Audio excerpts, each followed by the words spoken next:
What's up, everybody? Welcome to a new video. Today's video is obviously going to be a little bit different.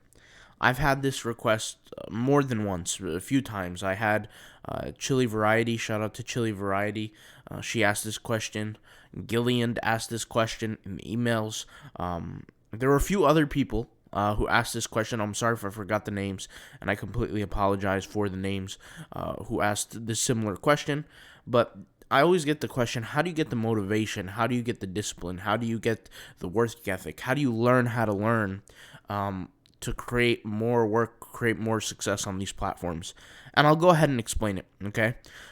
There's, in my life personally, the guy that you see now is not the guy that once was.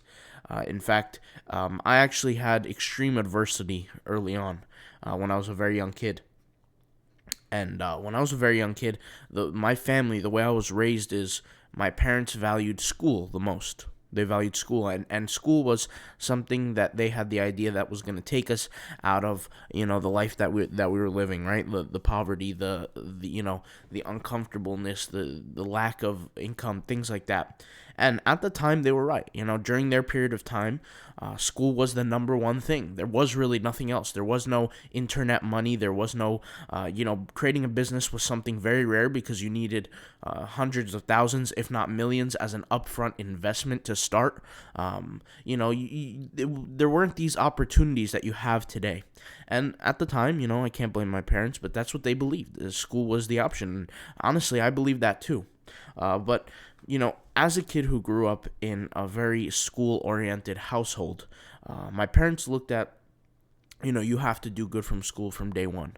And unfortunately, I wasn't one of those kids. And when I say I wasn't one of those kids, it's not that I didn't have the ability. I had the ability. The problem is that in class, I didn't have the discipline to sit down and focus from grades 1 to 5. And from grades 1 to 5, very early, I would do things to purposely waste time and purposely not pay attention in class. My grade point average was a 20 out of 100.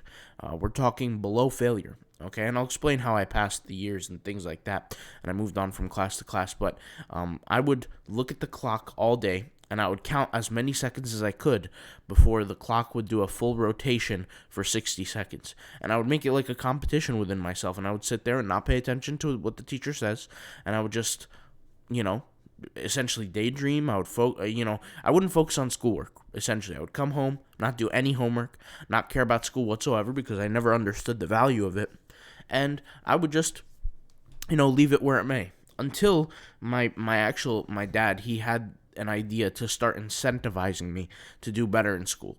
And he, like I said, and I had a lot of problems with school in the very beginning, and it was tied to a lot of emotional pain because, this was something that I was guilty for. I felt guilty for because I didn't perform well, and I was expected to perform well by my parents. And so, raised in the household that I was, it's not something that was acceptable in my household to get bad grades. It wasn't acceptable. And my dad, he always shot for the moon, and my mom too. They would always say, if you don't get a 90 or better, this is not good.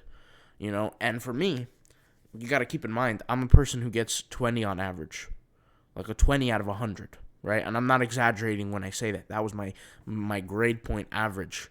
We're talking 20, 23, 25, right? It was pretty normal. And so what I had to do was, and this is what I always tell you guys, is go for goals that seem unattainable, right?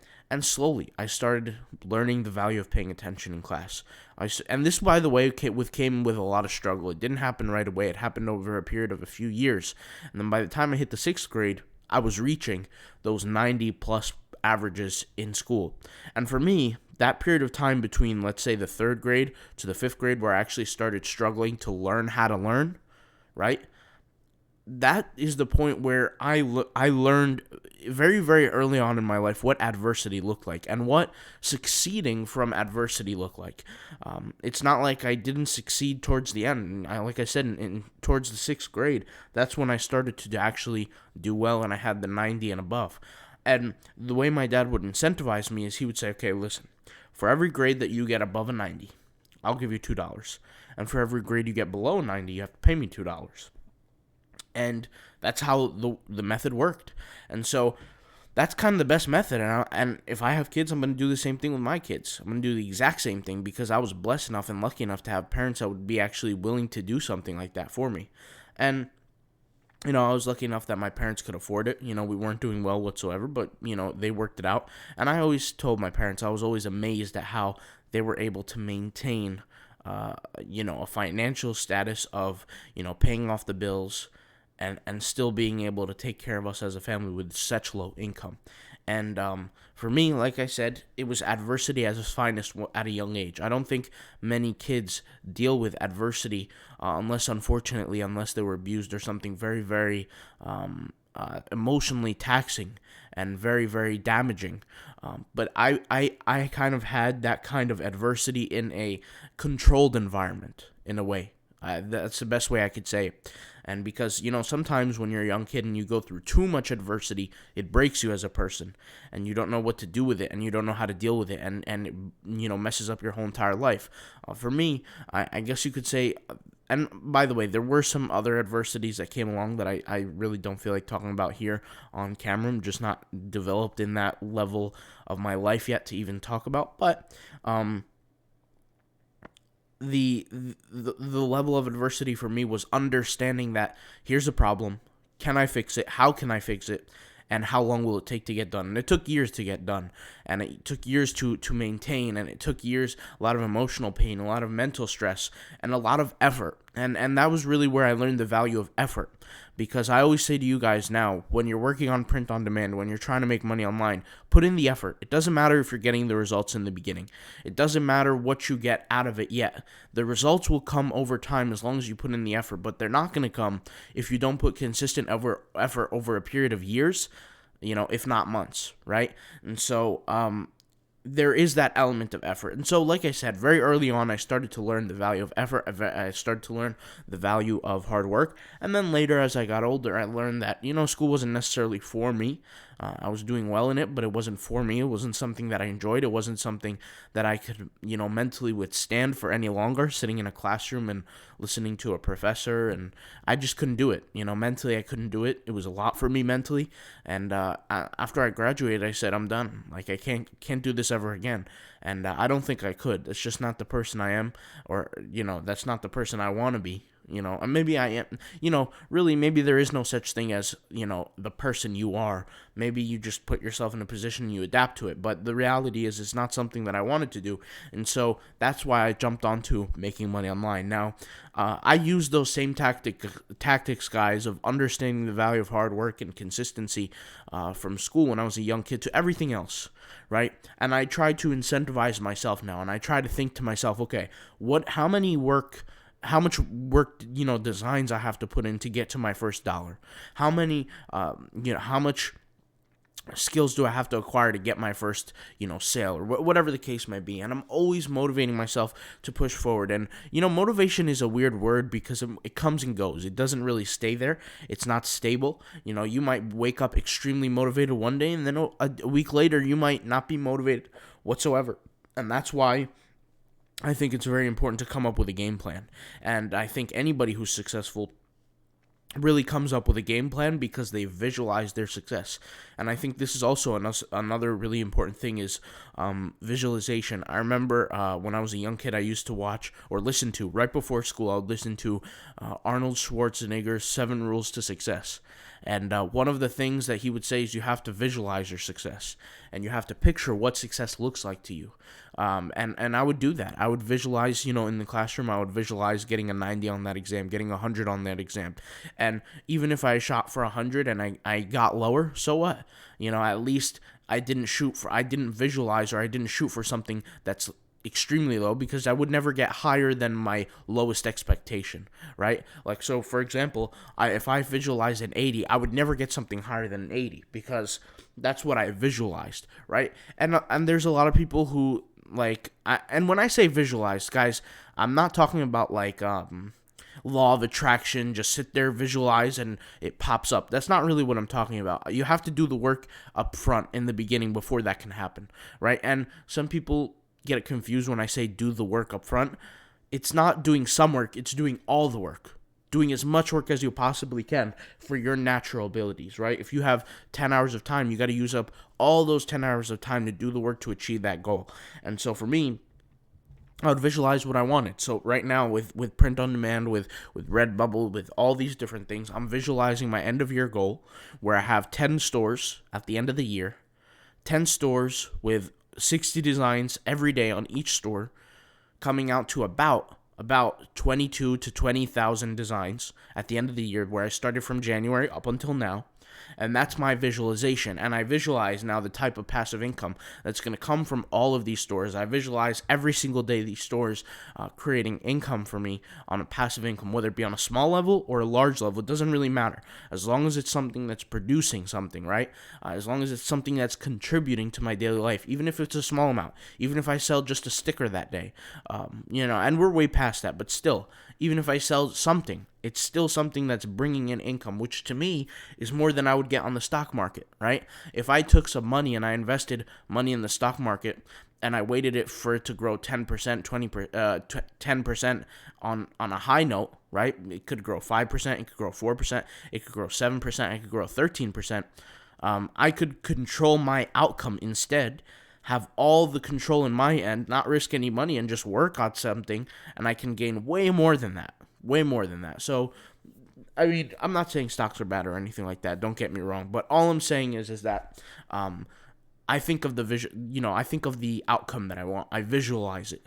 I picture it in my head. Something that I would say to people who I used to talk to about business is, I would say, I want you to picture what you want out of this business, what you want out of this journey of entrepreneurship. And he would say, well, it'd be nice to have a house and it would be nice to have a car. And I would say, what kind of house? What kind of car? What neighborhood? What color is the car? What rims does it have? What kind of version is it? How old is the car? How many miles does it have on the dash? All these different characteristics, you have to be able to visualize it. Because if you don't have a very clear goal, because that's what visualization does for you, it creates a goal, right? And you're not necessarily saying, hey, this is my goal. But when you picture these things in your head and you see these things in your mind, it's possible. It's possible to go out and get it now, because you now have a marker. You have a marker in your brain to, okay, I want to reach this, right? And you can do that.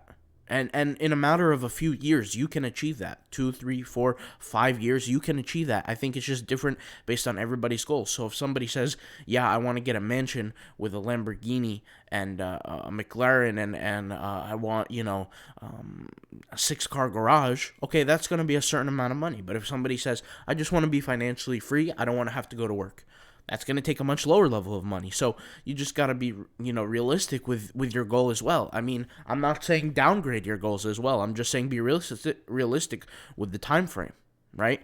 Some goals, it's unrealistic to get mansion money within a year. Some goals, right? Some people. For other people, it might not be realistic, or might be real. Really, it just depends on people's situations, is what I'm trying to say. But the thing is, you got to visualize.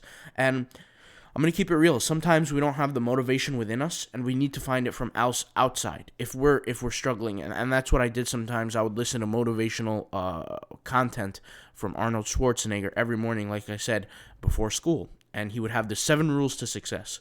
And one of the rules he said was trust yourself. The next one was visualize. And I visualized. I would trust myself. I would put myself out there and try my best. And at the time when I would listen to those motivational speeches, I didn't really know what I was listening to. And when I say I don't know what I was listening to, what I really mean is there was no purpose to listen to them at that time in my life. I wasn't doing business at that time. I was just a student. But for some reason, that cultivated a deep idea in me that really is deep rooted now. It can never really leave, where I do focus on success every day. I do focus on, all these things. Now, do I take specific time out of my day now to sort of sit there and visualize and meditate and do that? No, I do not. I used to. Not the meditation part, by the way. Just, picturing what I want. But in terms of meditation, things like that, I never did that. But I'll say I'll say, if that works for you, great. I mean, everybody has different things that work for them, and I think different people can go different ways. Like, for example, Dan Pena, if you know him, he can't stand meditation. But then there are other really, really successful people, like the founder of Quest, or one of the co-founders of Quest Nutrition. He meditates on a daily basis. There's different people that have different things. And the statement, whatever floats your boat, everybody has different ways of doing things, right? Based on their personalities. But for me, like I said, developing that long-term characteristic of being comfortable in adversity was the first one. Then the second thing was visualizing what I wanted, and the third thing is going out there and actually doing the work to get there. Right? It's not enough to have the desire. It's not enough to go through adversity, because we all do go through adversity. The problem is that you have to actually, amongst all the adversity, to pass the adversity and move forward, dealing with that actual pain, and keep using it to fuel you and say, I want to get out of this situation. I don't want to be here anymore. And what is it going to take for me to get there? And part of that is visualization, but part of that is planning out where you want to be to get to visualization, right? If you don't plan out where you want to be, if you don't plan out how you're going to get there, what's the point of visualizing, right? Because you need a roadmap. And that's the next thing, is you need a guide to get there. Well, it's a step-by-step specific guide. So for me, for example, I wanted to have a certain amount of designs by the end of the year, okay? The way I look at that, okay, is what is the roadmap? What is the guide for me to get there? It's not like I'm going to be able to snap my fingers, wave a wand around, and boom, poof, the designs show up. No, how am I going to get to the designs being created? How am I going to do that? Okay, I need to create a system. How do I create a system to create designs quickly?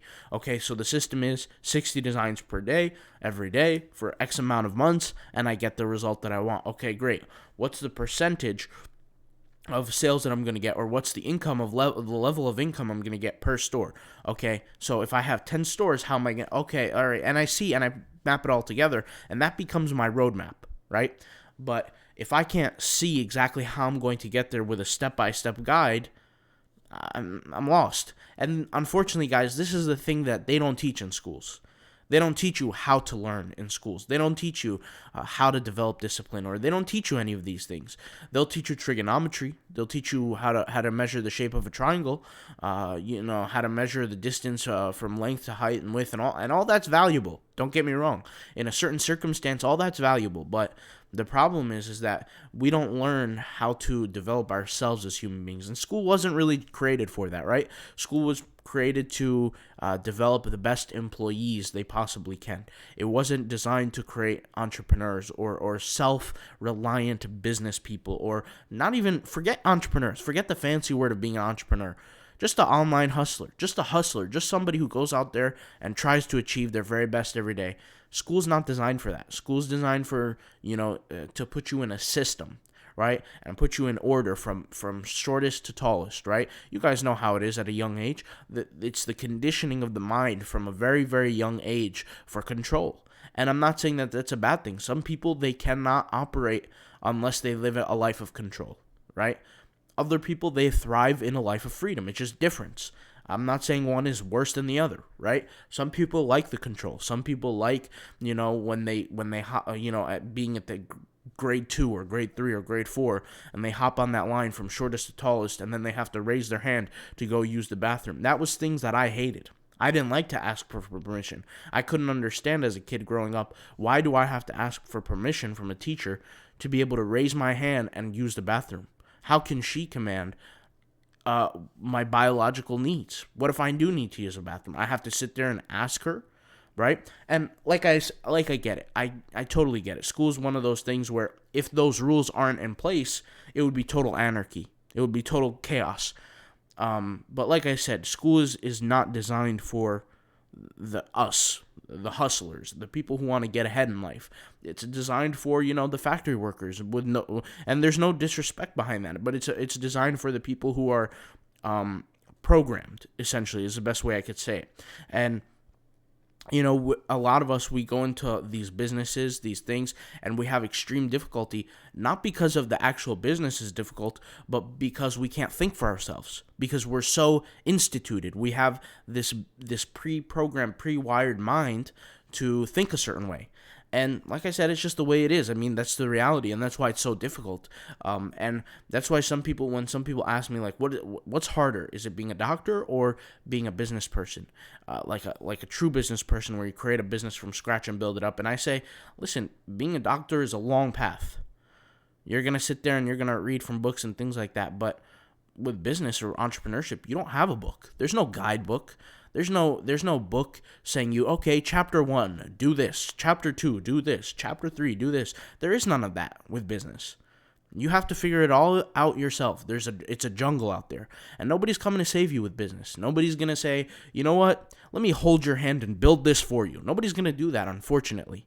If you're in the school system, that's completely different.